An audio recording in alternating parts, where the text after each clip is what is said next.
Okay, now we're going to go ahead and move on to the next part, which is multiplying and dividing to solve equations. And so notice here we have 6t equals 78. So I'm going to go back over here to my paper over here and try to find my pen. So I have 6t equals 78. Notice that, of course, these two are multiplying. Remember that when they're next to each other like that, that's implied multiplication. We never put an x there because it would get confused with the variable x. But in this case, because they're multiplying, the opposite of multiplying is divide to solve. So t equals, and if I divide 6 into 78, goes into it once. 1 times 6 is 6. 7 minus 6 is 1, so we bring down the 8. 6 goes into 18 3 times, and it's even. So the answer would be 13. So that's how we would go through and solve it. So notice this is why they're one-step problems, because we only have to do one step to actually solve them. Okay, now this one's a little bit more difficult, but I want to go through it. So 24 equals 4/3 d. So 24 equals 4/3 d. Okay, so going through this one now, I have to isolate the d. So no matter what, I'm always trying to isolate the variable, meaning I want to get it by itself. So in the last module, we learned how to do an inverse of a fraction to multiply the fraction to get 1. So if you remember, we had something like 3/2, and it said, okay, if I multiply it by its inverse, of course the 2 and 2 cancel, and the 3 and 3 cancel. We don't multiply those, they cancel each other out. This is not cross division. This is, we multiply these two and we multiply these two, which we could have done 2, which is 6/6, which is also 1.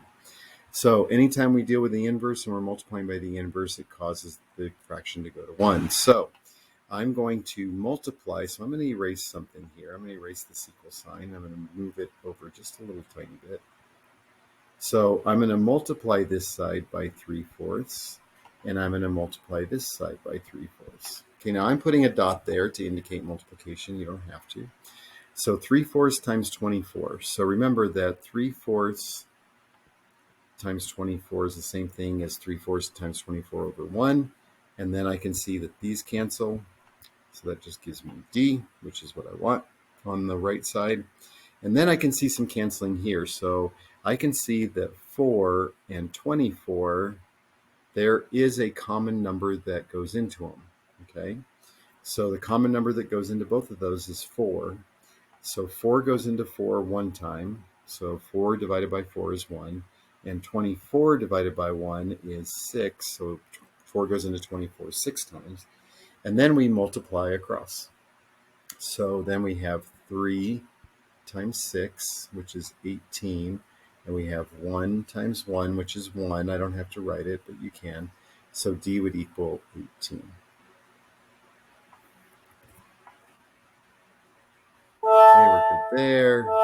And we're good in that top one as well. Okay, so hopefully that makes sense. Okay, in an applying problem, it says that Stephen has saved $1,400, which is 4/5 of the cost of the television. So Stephen, me, so I have saved $1,400, which is the cost of 4/5 times the cost of the television. So C is going to be my cost of the television. So just like that problem above, we're going to look at doing an inverse because it's easier to get rid of the fraction that way. I can just do 5/4. I say it, but I don't write it. So I could do 5/4 and multiply both sides by 5/4. So of course the 5 and the 5 cancel, the 4 and the 4 cancel as well. Okay, now this one's a little bit more difficult mathematically, but not impossible. So I'm still going to put 1,400 over 1. That equals C. Okay, so still multiplication there. So we need to determine, does 4 go into 1,400? Well, I don't need to. I know for sure that 2 goes into 4 twice, and I know 2 goes into 400 700 times. Now I know that 2 goes into 2 and 700, so 2 goes into 2 once, 2 goes into 700 350 times. So I'm left with an answer of 5 times 350 over 1 times 1. The top number happens to be 1750 over 1 equals C. So therefore, the cost of my TV is 1750, which is D. Oops, which is D. Okay, and that's how we do that problem. So the next thing that you have is a check doing multiplication and division, and then you have a homework assignment if you need to come back and review. The very last video talks about solving equations and goes through a few pretty good examples that you could follow through if you have any questions.